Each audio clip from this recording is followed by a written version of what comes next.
On the first day, we worked together to make a film for a young audience. Through the example of food, we explore issues of othering and inclusion.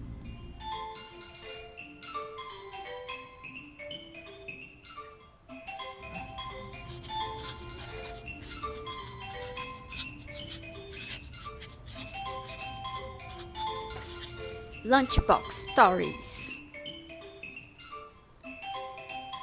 Every food has a history, has an identity.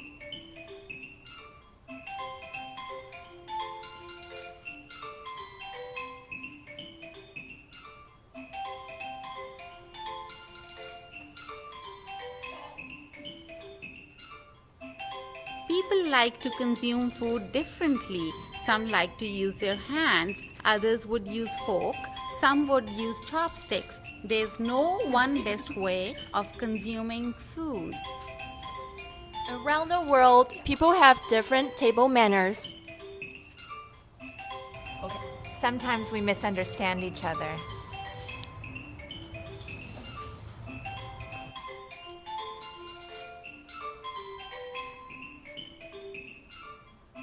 If we don't understand something, it's a good idea to ask questions and find out. Knowing more about each other helps us connect.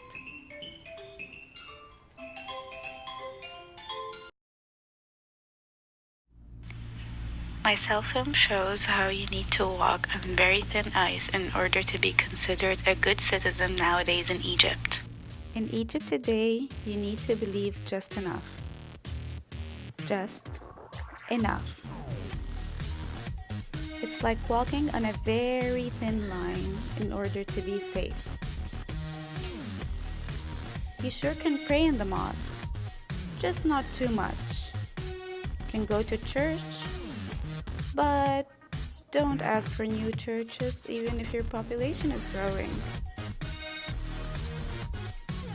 You're free to practice, just not too much. You cannot not believe, because this is a crime.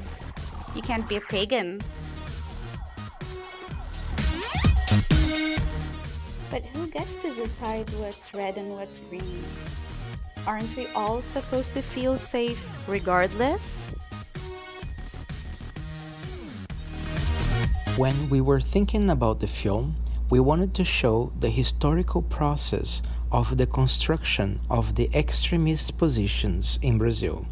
We wanted to show also their contradictions and the reproduction of cycles of violences.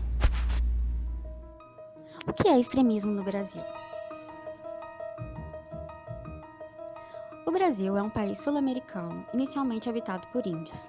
O nome índios foi dado pelos colonizadores que queriam conquistar a Índia e acabaram chegando lá.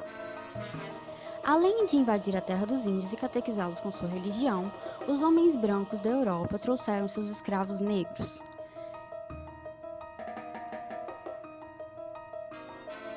Em 1888, uma princesa generosa assinou uma lei de libertação dos escravos.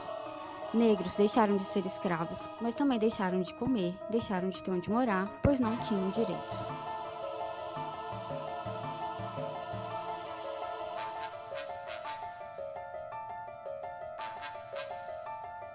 O escravagismo deixou algumas heranças na nossa sociedade atual, como, por exemplo, o preconceito com religiões africanas, como o candomblé, e a pobreza marcada pela cor. Ambas as heranças podem ser vistas nas favelas. Favelas são formadas em geral por pessoas negras e pobres que têm poucas possibilidades de mudança social e, em geral, contam com a presença massiva do tráfico de drogas. O tráfico de drogas é uma das possibilidades de trajetória de vida de crianças e adolescentes criadas em bairros marginalizados e que aumenta o poder social e aquisitivo desses sujeitos. Uma característica do tráfico de drogas são seus posicionamentos extremos que contribuem para a produção de milhões de mortes de pobres todos os anos. Atualmente, traficantes estão proibindo e ameaçando e atacando terreiros de candomblé no Brasil.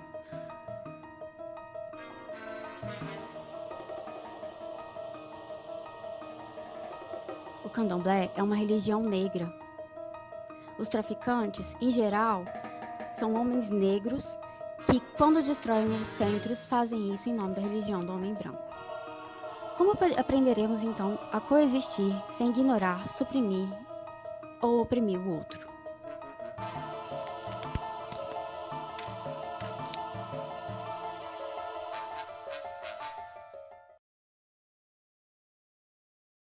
We've created a film to share our personal experience of patriarchy, which we see as an extremism. It's from China, but it's not a problem just in China. It's a global issue.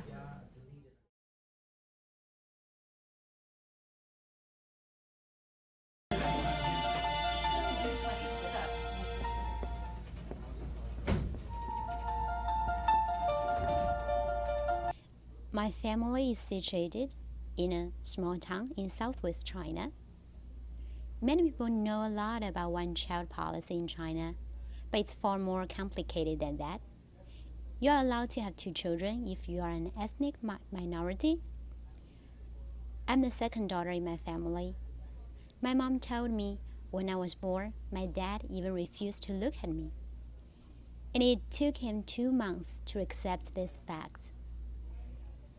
And my mom also told me I was lucky because usually the parents will tend to abandon or give away their second daughter. In my hometown, a boy is considered far more important than a girl. Normally, a family with 2 daughters is considered hopeless.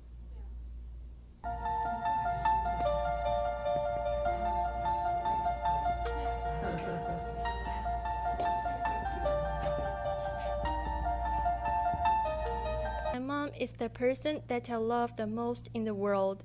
She has always been my role model. She's quiet. She's the person who does all the housework. She taught me how to behave as a good girl. I was taught to be quiet, obedient, and not to expose my body too much. I was taught that girls and women should not sit around the table when it comes to family dinner. These are the principles that she never doubted, and I never doubted before I went to university. What she does as a mother is amazing, but I just felt it's not how my life should be.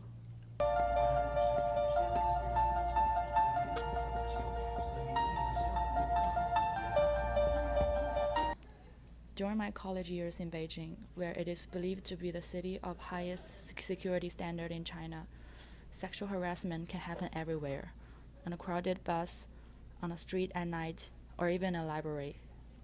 Once at night, 10 p.m., I went out alone from a cafe near my campus, approaching my dormitory. I felt someone suddenly put his hands on my back and then my hip. It was a guy who was passing by real fast in a motorbike. And then he disappeared in a second, leaving a disgusting smile and an offensive hand gesture to me. I feel really helpless and disgusted.